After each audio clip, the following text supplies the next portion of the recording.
Hello बच्चों, आप सभी का हिंदी के ऑनलाइन क्लास में स्वागत है। आप लोग की पढ़ाई अच्छी चल रही होगी, ऐसा मुझे पूर्ण विश्वास है। तो आइए आज हम हिंदी की क्लास में शुरू करते हैं। और क्लास 12, ये क्लास में क्लास 12 के लिए है। और क्लास 12 में हम शुरू करने जा रहे हैं काव्यखंड। काव्यखंड में पहला चैप्टर है हमारा आत्मपरिचय, जिसको कि हरिवंश राय बच्चन जी ने लिखा। बच्चन जी से आप सभी परिचित होंगे। इनकी बहुत सी ऐसी कविताएं हैं जो लोग आम बोलचाल की भाषा में हमें प्रेरित करने के लिए इनकी कविताओं की एक दो लाइनें पढ़ देते हैं, जैसे कि कोशिश करने वाले की कभी हार नहीं होती, या पूर्व चलने के बटोही बाट की पहचान कर ले, इत्यादि। ये सारी कविताएं इतनी प्रचलित हैं कि हर व्यक्ति जो है एक दूसरे को सीख देने के लिए, ज्ञान देने के लिए कह देता है। तो उन्हीं हरिवंश राय बच्चन की लिखी हुई ये आत्मपरिचय कविता है। या हरिवंश राय बच्चन, इस मायने में भी बच्चन शब्द आते ही जो है आपके मन में आ रहा होगा कि कहीं इनका संबंध सदी के महानायक अमिताभ बच्चन से तो नहीं है। तो आप सही समझ रहे हैं, ये हरिवंश राय बच्चन जी जो है अमिताभ बच्चन जी के पिताजी हैं, फादर हैं। तो इस तरह से हम ये पाठ अपना शुरू करते हैं, आत्मपरिचय। आत्मपरिचय शुरू करने से पहले हम थोड़ा हरिवंश राय बच्चन जी के बारे में जान लें, क्योंकि जब एक छात्र का फर्ज होता है कि कुछ भी पढ़े तो उसकी बातों को, उस विषय को जो है पूर्ण और अच्छे ढंग से ग्रहण करे या उसकी जानकारी रखे। वैसे आपके सिलेबस में कवि का जीवन परिचय नहीं है, ये बात आप अपने दिमाग में रखिएगा। मैं ऐसे ही आपके ज्ञान के लिए उनसे जुड़ी हुई कुछ बातें बता रहा हूं। जैसे इनका हरिवंश राय बच्चन जी का जन्म जो है सन 1907 ईस्वी में वर्तमान प्रयाग में हुआ था, यानी जिसको हम इलाहाबाद के नाम से भी जानते हैं। और इनकी मृत्यु सन 2003 मुंबई में हो गई थी। ये जैसा कि एक कवि के साथ साथ कहानीकार, डायरी लेखक इत्यादि थे, यानी एक तरह से कहें तो बहुमुखी प्रतिभा के धनी बच्चन जी थे। तो इनकी इस बहुमुखी प्रतिभा में सबसे अगर जो ख्याति प्राप्त करने वाला जो इनका रूप रहा है वो एक कवि के रूप में रहे हैं। जैसे मधुशाला इनकी बहुत ज्यादा प्रसिद्ध काव्य संग्रह है, और इसको लोगों ने जो है इतना पसंद किया कि ऐसा नहीं कि हरिवंश राय बच्चन की अन्य किताबों को या अन्य कविताओं को नहीं पसंद किया, लेकिन सबसे अधिक अगर प्यार दुलार किसी ने दिया तो मधुशाला या मधुबाला, मधुकलश, इन्हीं कुछ किताबें गिनी चुनी हैं जिसको कि हर व्यक्ति जानता है, हर व्यक्ति के जबान पे इन किताबों का नाम है। तो आइए इनकी प्रमुख रचनाओं में, जैसे काव्य संग्रह में मधुशाला है, मधुबाला है, मधुकलश, निशा निमंत्रण, एकांत संगीत, आकुल अंतर, मिलन यामिनी, सतरंगिणी, आरती और अंगारे, नए पुराने झरोखे इत्यादि काव्य संग्रह है। आत्मकथा में इन्होंने क्या भूलूं क्या याद करूं, नीड़ का निर्माण फिर से, बसेरे से दूर और 10 द्वार से सोपान तक इत्यादि हैं। और इनकी रचनाएं हैं। तो हम जो है इनके बारे में बस इतना ही जानते हैं, और आगे हम चलते हैं इनकी लिखी हुई कविता आत्मपरिचय पर। आत्मपरिचय नाम से स्पष्ट है। आत्मपरिचय यानी अपना परिचय, स्वयं का परिचय दे रहे हैं कि वो कैसे हैं और उनका जीवन किस तरह से बीत रहा है, यानी अपने बारे में ये कविता के माध्यम से बता रहे हैं। तो आइए शुरू करते हैं हरिवंश राय बच्चन जी का काव्य का ये आत्मपरिचय। सबसे पहले इनकी पंक्तियां हैं, मैं 4-4 पंक्तियां पढ़ के उसका भावार्थ बताता जाऊंगा, और फिर उसके बाद आगे की 4 पंक्तियां पढ़ के भावार्थ बताऊंगा। मैं जग जीवन का भार लिए फिरता हूँ, फिर भी जीवन में प्यार लिए फिरता हूँ। कर दिया किसी ने झंकृत जिनको छूकर, मैं सांसों के दो तार लिए फिरता हूँ। तो इन 4 पंक्तियों का हम भावार्थ समझ लेते हैं। मैं जग जीवन का भार लिए फिरता हूँ। हरिवंश राय बच्चन जी इस कविता के माध्यम से कहें, यानी जग जीवन का भार लेने से मतलब है जिम्मेदारियों का निर्वहन करना। जिम्मेदारियां हमारी हर जगह अलग अलग हैं। हम किसी के पुत्र हैं तो पुत्र की अलग जिम्मेदारी है, किसी के भाई है तो भाई की अलग जिम्मेदारी है। तो इस तरह से हर जिम्मेदारियों को लेते हुए ये चल रहे हैं। उसी को कह रहे हैं, इन जिम्मेदारियों को लेने में हमें कभी कभी मुश्किलों का सामना करना पड़ता है, और उन मुश्किलों से जब हम घिर जाते हैं तो हमें अपना जीवन एक भार के समान लगने लगता है, बोझिल लगने लगता है। तो इसी बात को समझाने के लिए, इसी बात को जो है ये अपनी कविता के माध्यम से समझा रहे हैं कि मैं जग जीवन का भार लिए फिरता हूँ, अर्थात मैं अपनी जिम्मेदारियों का अच्छी प्रकार से निर्वहन करते हुए घूम रहा हूं, चल रहा हूं, फिर भी जीवन में प्यार लिए फिरता हूं।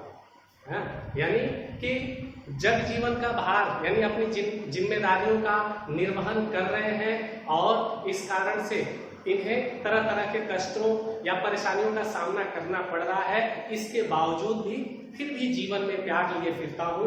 वो कवि जो है अपने जीवन में दूसरों के लिए प्यार लेकर के घूम रहे हैं। यानी पहली और दूसरी लाइनों को हम अच्छे से समझें तो इसमें कवि ये बता रहे हैं कि जीवन में अपनी जिम्मेदारियों का अच्छे ढंग से निर्वहन करते हुए उनके जीवन में कुछ उतार चढ़ाव आ रहे हैं, लेकिन इन उतार चढ़ाव के आने के बावजूद भी वे दूसरों के लिए प्यार बांटने का ही काम कर रहे हैं। दूसरों के प्रति इनके मन में प्रेम स्नेह की भावना है। ये 2 पंक्तियों का अर्थ हो गया। अगली 2 पंक्तियां हैं, कर दिया किसी ने झंकृत जिनको छूकर, मैं सांसों के 2 तार लिए फिरता हूं। अब यहाँ सांसों के 2 तार से मतलब है कि अपने जीवन को जीना, झंकृत कर देना, अर्थात जैसे आपने वीणा देखा होगा या सितार देखा होगा या इन सब चीजों से नहीं परिचित होंगे तो गिटार से तो परिचित होंगे। उसमें तार होते हैं और उन्हीं तारों में झनकार दे करके तरह तरह की सुरीली आवाजें निकाली जाती हैं। तो वो तार जब उस पर उंगलियां फेरी जाती हैं वो झनकृत होती है, मतलब ऊर्जावान हो जाती है। तो इसी बात को समझाते हुए कवि कह रहे हैं, कर दिया किसी ने झंकृत जिनको छूकर।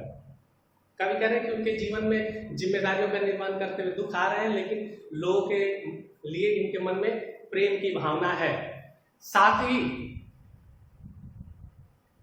कर दिया किसी ने, यहां किसी से मतलब है कि कोई ऐसी शक्ति जिससे वे परिचित नहीं है, अनजान है, अनभिज्ञ है, या कोई ऐसा कारण, दोनों में से जिसको आप लेना चाहें वो उस माध्यम से आप समझ सकते हैं। तो कर दिया किसी ने झंकृत जिनको छूकर, कब यहां कह रहे हैं कि ऐसा लगता है मानो किसी अनजान शक्ति ने मेरे अंदर झंकार भर दिया है, अर्थात ऊर्जान्वित कर दिया है, मुझे जो है ऊर्जा से परिपूर्ण कर दिया है, ऊर्जा से भर दिया है, और इसी कारण मैं सांसों के 2 तार लिए फिरता हूँ। इसी कारण जीवन में उतार चढ़ाव, मुसीबतें, दुख, परेशानियां होने के बावजूद भी मैं अपने इन सांस रूपी 2 तारों को लेकर के घूम रहा हूँ, अर्थात परेशानियां होने के बावजूद भी मैं अपने जीवन को जी रहा हूँ और दूसरों को प्यार बांटने का काम कर रहा हूँ। तो ये 4 पंक्तियां हो गई। आगे की है, मैं स्नेह सुरा का पान किया करता हूँ, मैं कभी न जग का ध्यान किया करता हूँ, जग पूछ रहा उनको जो जग की गाते, मैं अपने मन का गान किया करता हूँ। मैं स्नेह सुरा का पान किया करता हूँ। सुरा मतलब होता है शराब, है ना। अब शराब से मतलब ये मत सोचिएगा कि हाँ ये हरिवंश राय बच्चन जी जो है शराब पीने की बात कर रहे हैं, नहीं। सुरा से पहले स्नेह लगाया, मतलब प्यार, यानी प्रेम रूपी शराब। प्रेम में बहुत बड़ी शक्ति है। आप देखते होंगे माँ का पुत्र का आपसी प्रेम कैसा होता है। अगर आपको कोई परेशानी होती है, आपकी माँ को पता चल जाता है, वो उसका मन घबराने लगता है और वो बेचैन हो उठती है कि क्या कारण है। उस कारण को ढूंढने लगते हैं। जब आप घर पे जाकर के अपनी परेशानी बताते हैं कि आज हमारे सामने ये समस्या उत्पन्न हो गई थी, मैं बहुत परेशान हो गया था, तो तब आपकी माँ जो है आपसे कहती होंगी कि मेरा भी मन घबरा रहा था, अब पता चला किसी कारण से मन घबरा रहा था। तो ये है प्रेम, स्नेह की शक्ति। तो प्रेम की ताकत जो है बहुत है, और उस ताकत के कारण एक नशा सा छा जाता है। यानी आपको अगर जो, जैसे एक एग्जांपल ले लीजिए, एक पुत्र कितना हो भी कुरूप हो, अपनी मां के लिए दुनिया का सबसे सुंदर बेटा होता है। वो दुनिया के लिए भले ही दुनिया उसे कहती है तुम्हारा शकल देखने लायक नहीं है, तुम बहुत ही बदसूरत हो, लेकिन कभी उसके माँ से पूछिएगा या एक माँ की नजर से जब आप देखेंगे तो वो सबसे सुंदर दिखाई देगा। तो ये है प्यार का नशा।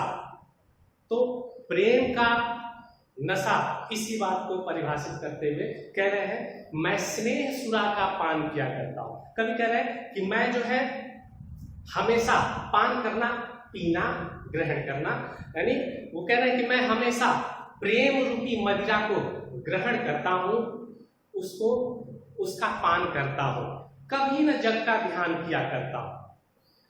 और वो कह रहा है कि इस संसार में क्या हो रहा है, कौन मेरे बारे में क्या सोच रहा है, कैसे विचार रखता है, इस बारे में मैं कभी सोचता ही नहीं, कभी इस संसार का ध्यान करता ही नहीं हूं। जग पूछ रहा उनको जो जग की गाते, और ये संसार, कभी कह रहे हैं कि ये संसार बड़ा ही स्वार्थी है, हमेशा उसी की प्रशंसा करता है या उसी को याद रखने की कोशिश करता है जो समय के अनुसार से वो जो है चापलूसी में लगे होते हैं, दूसरों की झूठी प्रशंसा कर रहे होते हैं। तो इसीलिए कह रहे हैं कि मैं अपने मन की गान किया करता हूं।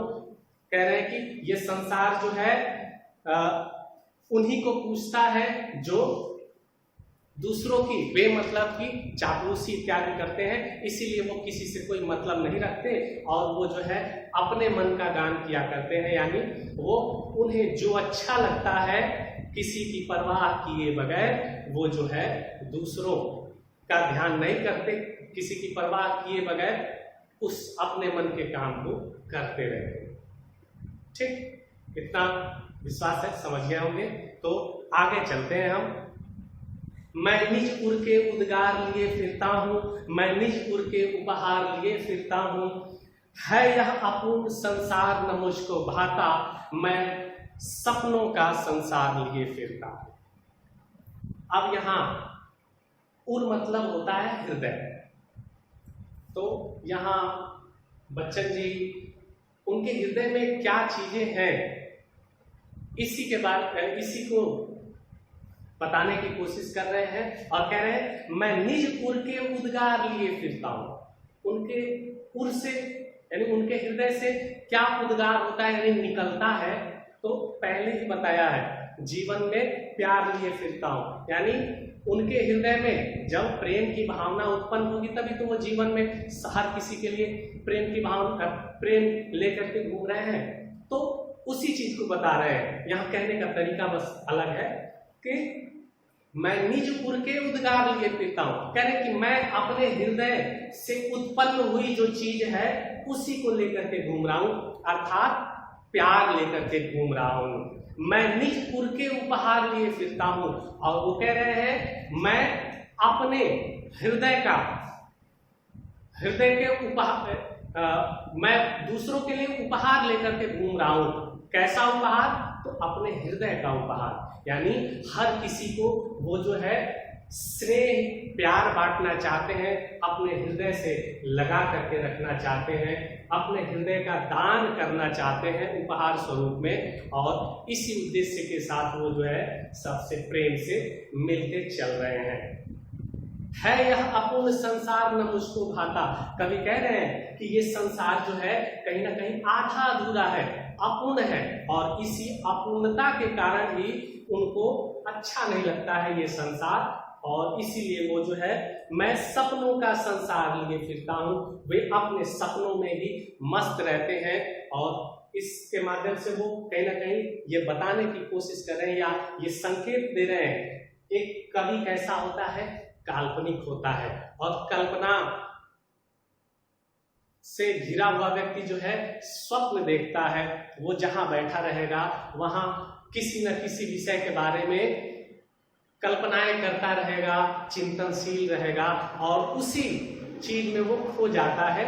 तो कह रहे हैं कि ये संसार जो है कहीं ना कहीं आधा अधूरा है, अपूर्ण है, हर जगह जो है दूसरों के प्रति ईर्ष्या या बैर की भावना है, इसीलिए संसार अपूर्ण है, आधा अधूरा है, तो कवि को अच्छा नहीं लगता है। इसीलिए कवि कह रहे हैं कि मैं अपने सपनों की दुनिया में, अपने कल्पनाओं की दुनिया में मस्त रहता हूं, और उसी को लेकर के मैं घूम रहा हूं। अगली पंक्ति है, मैं जला हृदय में अग्नि दहा करता हूं, सुख दुख दोनों में मस्त रहा करता हूं, जग भव सागर तरने को नाव बनाए, मैं भव मौजों में मस्त बहा करता हूं। तो इस पंक्ति में मैं जला हृदय में अग्नि दहा करता हूं, यानी कोई भी व्यक्ति ऐसा तो है नहीं कि हर समय प्रसन्न रहेगा, खुश रहेगा। वो जो है कभी कुछ ऐसी यादें उसके हृदय में उत्पन्न होंगी, उसके मन में आएंगी, जो कि उसे खुश भी करेगी, तो कहीं ना कहीं वो दुखी भी कर देगी। तो इसी बात को वो जो है इन दो पंक्तियों के माध्यम से कह रहे हैं कि मैं जला हृदय में अग्नि दहा करता हूं। कवि कह रहे हैं बच्चन जी कि मैं अपने हृदय में जो है अग्नि जला करके, मतलब कि दूसरों की यादें जो कि खट्टी मीठी हैं, जो कि सुख देने वाली भी हैं और दुख देने वाली भी हैं, तो सुख देने से तो हम प्रसन्न होते हैं, लेकिन जो यादें दुख देती हैं, जिससे हमारा हृदय जल उठता है, तो वो जो है कष्टकारी होती है। तो उसी बात को कह रहे हैं कि मैं जला हृदय में अग्नि दहा करता हूं, मैं अपने हृदय में जो दुख है, जब ऐसी भावनाएं मेरे हृदय में उत्पन्न होती हैं, तो वो मेरे हृदय को तो जलाती ही है, साथ ही साथ मुझे भी, मैं दहा करता हूं, मतलब मैं भी उस दुख से जल उठता हूं। यानी जो विचार या जो भावनाएं या जो यादें मेरे हृदय में उत्पन्न होती हैं, मुझे कष्ट तो देती हैं, साथ ही साथ मुझे, मेरे शरीर को भी उन कष्टों के कारण जलना पड़ता है, या मेरा पूरा शरीर जो है उन यादों में जल उठता है। लेकिन क्या करते हैं, वे समभाव बने रहते हैं। दूसरी पंक्ति में कहा है कि सुख दुख दोनों में मस्त रहा करता हूं। लेकिन कवि कह रहे हैं कि चाहे कुछ भी हो जाए, मेरे हृदय में जब पीड़ा उत्पन्न होती है या मेरा हृदय जब दुखों के कारण जलता है, तो वो मेरे पूरे शरीर को जलाता है। इसके बावजूद भी वो दुख में हो या सुख में हो, दोनों में मस्त रहा करते हैं, यानी समभाव बने रहते हैं, समान भाव से बने रहते हैं। यानी ऐसा नहीं कि सुख में खूब जो है चार चार डीजे बजा रहे हैं, खूब उछल कूद कर रहे हैं, दूसरों के परेशानियों से कोई मतलब नहीं, और जब दुख पड़ा तो खुद जो है चार चार डीजे के बराबर चिल्ला चिल्ला करके अपने दुख का ढिढोरा पीट रहे हैं कि हाँ मेरे ऊपर परेशानी आ गई, हाय तौबा कर रहे हैं। तो ऐसा नहीं, वो कह रहे हैं कि चाहे सुख हो या दुख हो, हर परिस्थिति में मैं समान भाव से रहता हूं और सबको जो है, सब में मैं जो है मस्त रहने की कोशिश करता हूं, एक बराबर रहने की कोशिश करता हूं। जग भव सागर तरने को नाव बनाए। भव सागर यानी इस सांसारिक मोह माया बंधनों को जो है कहा जाता है भव सागर। जैसे आपने सुना होगा ना कि लोग जब ज्यादा उग जाते हैं तो कहते हैं कि हे ईश्वर कहाँ है आप, इस भव सागर से मुझे ले चलिए। मतलब ये जो संसार है, ये संसार बंधनों का या यूं कहे माया जाल है, इसमें हमें कभी आत्म संतुष्टि नहीं मिलती है। हमारे एक कार्य पूरे होते हैं तो दूसरे के लिए हम सपने देखना शुरू कर देते हैं, तो इसलिए हमेशा कुछ ना कुछ हमें जरूरतें पड़ी रहती है, इसलिए भव सागर। तो कभी कह रहे हैं कि जग भव सागर तरने को नाव बनाए, यानी कह रहे हैं कि ये बच्चन जी कह रहे हैं कि ये संसार के लोग जो है इस संसार से मुक्ति पाने के लिए नाव बनाए, मतलब तरह तरह की योजनाएं बनाते हैं कि कैसे हम इस संसार से मुक्त होकर के मोक्ष को प्राप्त करें, अर्थात जन्म मरण के चक्कर से मुक्त हो जाए। परंतु मैं भव मौजों में मस्त रहा करता हूं, लेकिन कवि कह रहे हैं कि मैं इसी संसार में और इस संसार में जो हमारे सामने परिस्थितियां हैं, इन्हीं परिस्थितियों में वो जो है मस्त रहा करते हैं और वो खुश रहने की कोशिश करते हैं। तो आज के वीडियो में हम इतना ही। आगे की कविता जो है अगली वीडियो में हम पढ़ेंगे। तब तक के लिए आप सुरक्षित रहिए, घर पे रहिए, पढ़ते रहिए। धन्यवाद।